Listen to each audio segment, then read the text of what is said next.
Now, since I paid $17 for it, I'm gonna judge this movie as a real movie. If paying $17 for it doesn't make it a real movie, I don't know what does. So, oh god. Hello, I'm DaftNeo, and today we'll be taking a look at Ralph the Movie Maker, who made a movie called Lover, which is what we'll be discussing today. Ralph the Movie Maker is an internet movie critic and filmmaker with over 500,000 subs. Subs that helped him make this movie when he launched his Kickstarter campaign for it in 2015 and amassed over $10,000. Now, Kickstarter can be a very dangerous place. On one hand, it's a useful, if not necessary, tool for young inventors, artists, and creators to get funding for their projects. On the other hand, it's very easy for people to be scammed and wind up paying for a product that is either not what was originally promised or doesn't even exist at all. Now, what about Lover? With over 90 people backing this movie, did they get their money's worth?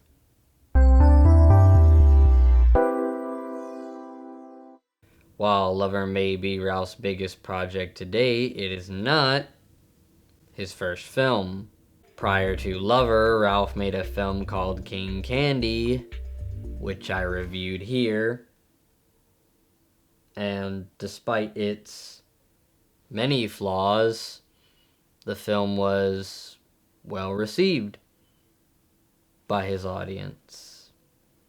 So, good job, Ralph, the movie maker. When watching Lover, you can spot some of the similarities that this film has with King Candy, like the on-screen text, informing the audience on when the film skips ahead in time. There's also some scenes that bear a striking resemblance to scenes from King Candy, like when Ralph invites a girl over and he pours them both a drink into some wine glasses. Except this time, Ralph actually used wine. So once again, good job. However, King Candy was made with a budget of $500, and Lover was made with $10,000. So, what did all the money go towards improving? Let's find out in our next segment, which is conveniently titled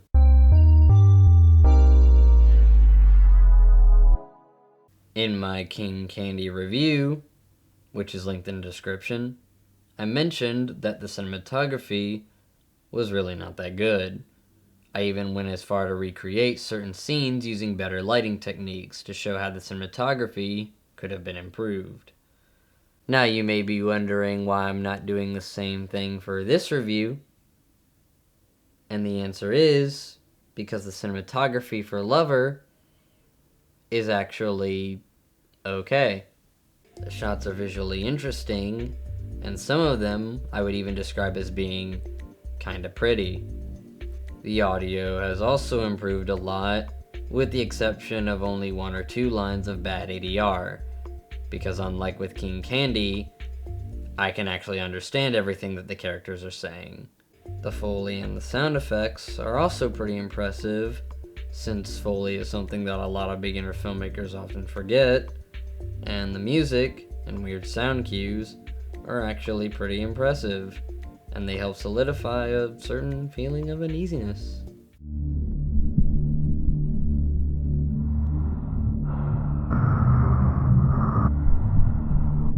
Ralph also did a better job at writing and casting characters this time, mainly his own performance, since I mentioned he didn't do a very good job at playing a gangster in King Candy.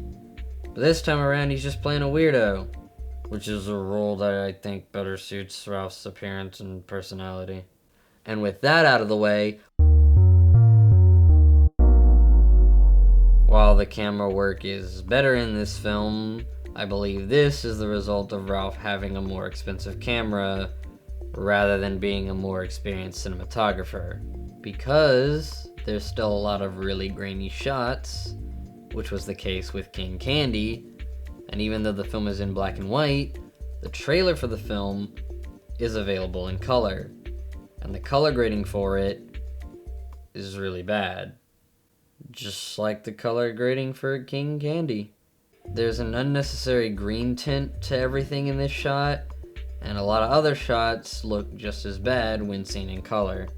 Ralph's blocking techniques also haven't improved much, since whenever characters are interacting, there's an overabundance of shot-reverse shot, and not too many instances of any actual character movement that would lend itself towards interesting and dynamic camera work. There's also the issue of the camera's movement, or lack thereof. There are a lot of static shots throughout the movie, and it really makes the film seem very amateurish because most big budget films have lots of camera movement to help immerse the audience. However, moving the camera is expensive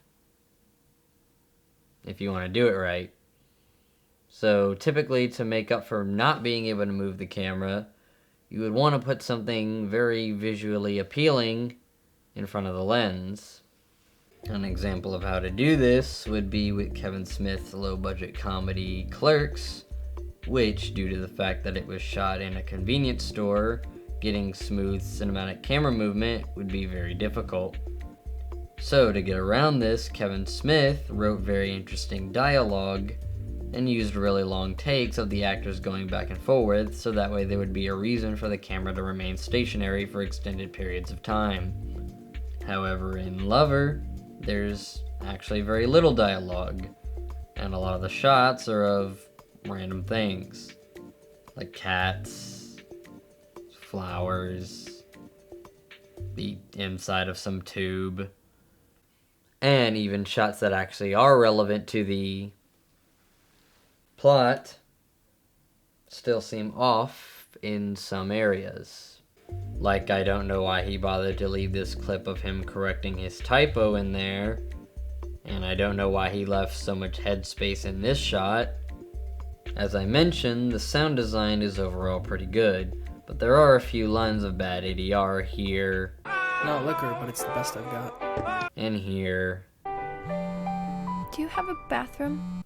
There's also some pretty weird sound design choices, like when Howard and Christina head to the party and the music is louder when the door is closed than when the door is open. Or when Howard and Christina are both talking on the phone, and both Howard and Christina's voices have this vocal effect on them when it should really just be Howard's. Hello? Hey. Hey. And then when the scene cuts to Howard sitting in his home, the vocal effect is gone. Okay, I'll think of something. This makes the sound design in this scene feel really inconsistent. There's also minor things like the gun effects, which are very basic, since instead of doing an actual gun effect, Ralph just flickers the screen a bit every time he shoots. And the scene in the beginning, where Ralph is smoking and he's holding the cigarette like no one who actually smokes ever would. These things, however, have very little bearing on the plot, so I don't think that they should hurt the overall outlook of the film. And with that said, let's move on to... The film is available in two different formats. There's the digital download, which is available on Amazon Prime for 99 cents, or on Vimeo for $3. And there's the Blu-ray, which is available through the website loverthemovie.com. To make my review as thorough as possible, I bought the Blu-ray, and I must say, I wish I hadn't. The Blu-ray was delivered fairly quickly, and I never had any problems playing or watching it. But for the whopping price of $22.99, with tax and shipping, I was honestly expecting a little more. The Blu-ray comes without any plastic seal around it, and when you open it up, there's no inserts whatsoever. Now, considering the fact that almost 90 people raised over $10,000 to help make this movie, something as simple as a piece of paper with something along the lines of, "Thank you for purchasing this movie," would really add a lot to the presentation. And also, make your audience feel good. Moving on, however, I expected the Blu-ray to also have some sort of bonus features, but when you go into the menu, the only bonus features are the trailer, which is already available online for free, and the director's commentary, which we'll get to in a moment. Going back to Clerks, compare this to the 15th anniversary edition of the Clerks Blu-ray, which can be bought on Amazon for only $7.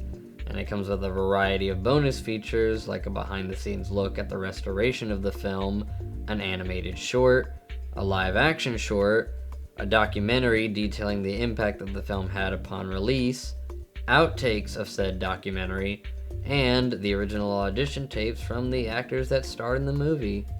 Now, obviously, Ralph, the movie maker, wouldn't have the resources to include all of those bonus features.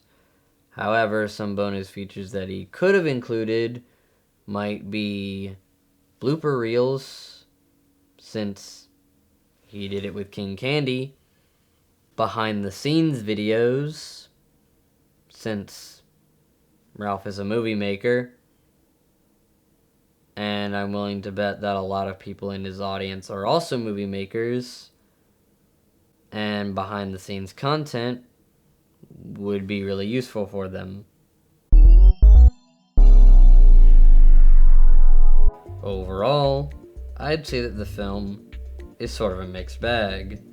There's very little dialogue and not much plot either, and the film is very artsy and open to interpretation. And that's not everyone's cup of tea. However, fans of Ralph, the movie maker, or just people that are interested in indie film, might still be very interested in this movie. Or not. Either way, I'll be ending this review, so that way you can go and watch the movie yourself. Or not.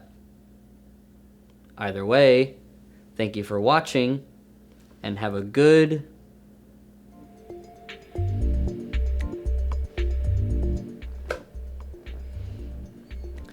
This is the part where I break character and I come out to tell you what my actual thoughts on the movie are.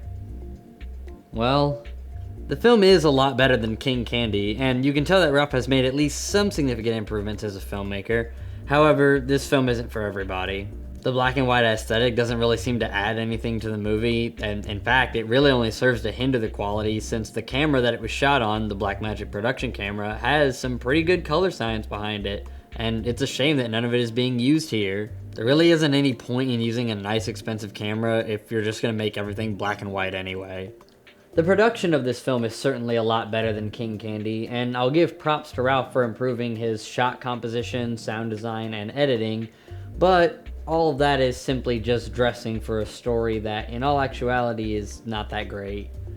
The story follows a character named Howard and his slow descent into madness as he lusts after a secretive girl who calls herself Delilah. I'm intentionally being as vague as possible in the plot summary because, in reality, there are a load of different ways that one can interpret this story. I mean, the slow progression of Howard's awkward behavior would lead one to believe that he's slowly losing his mind over this girl, but Howard is already kind of weird from the start, so maybe he was always crazy? This is where the movie really starts to fall apart for me. Not because he's leaving a large portion of the film up for interpretation, but because what he's putting out there for people to interpret really isn't all that interesting. Was it Delilah's fault what happened to Howard, or was he crazy from the start? I mean, there's not really any reason to care since in the end the conclusion is the same. It's hard for me to be curious about what kinds of secrets Delilah might be hiding when Delilah herself isn't an interesting character, and at times she's even kind of annoying. It's hard to say whether I'm doing a bad job at interpreting whatever this movie is supposed to be about, or if Ralph is just doing a bad job at portraying whatever it is he wants to portray. But we'd still have the director's commentary on the Blu-ray, so maybe this will give us some insight as to what this movie was trying to accomplish. If you think you're gonna get any insight into like the meaning of the movie from this, you're not. Well, so much for that. In conclusion, you might get more out of this movie than I did. If you're big into psychological thriller and you like films that are slow and mysterious, then this might be for you. But for me, this film just comes off as really long, drawn out, and often uninteresting. Which is why my final rating for Ralph Sepe's Lover is a 6 out of 10. While the production of this film is overall better than his previous work, there are still a lot of odd production choices that just don't aid the film's story, and the story itself is not that great either. But the real question is, was it worth $10,000? Well, I'll leave that up for you guys to decide. For fans of Ralph the Movie Maker that donated to see this movie get made, it might be everything that you hope for and then some. But seeing as how I didn't help fund this movie and my financial contribution to it only amounts to a little over $20, I am in no place to tell you whether or not this movie is worth the money that it cost to make it. The only thing that I can say is that I personally don't think that the Blu-ray is worth the $20 that I spent on it. The mediocre presentation and the lack of bonus features really just make me wish that I had paid for the digital copy instead. But you guys know me, I like to be thorough, and since I'm so thorough, I feel like I should be rewarded with a subscription. So if you like what you see, consider subscribing. I'm always writing, shooting, and editing brand new videos all the time, so there's always something new to look forward to.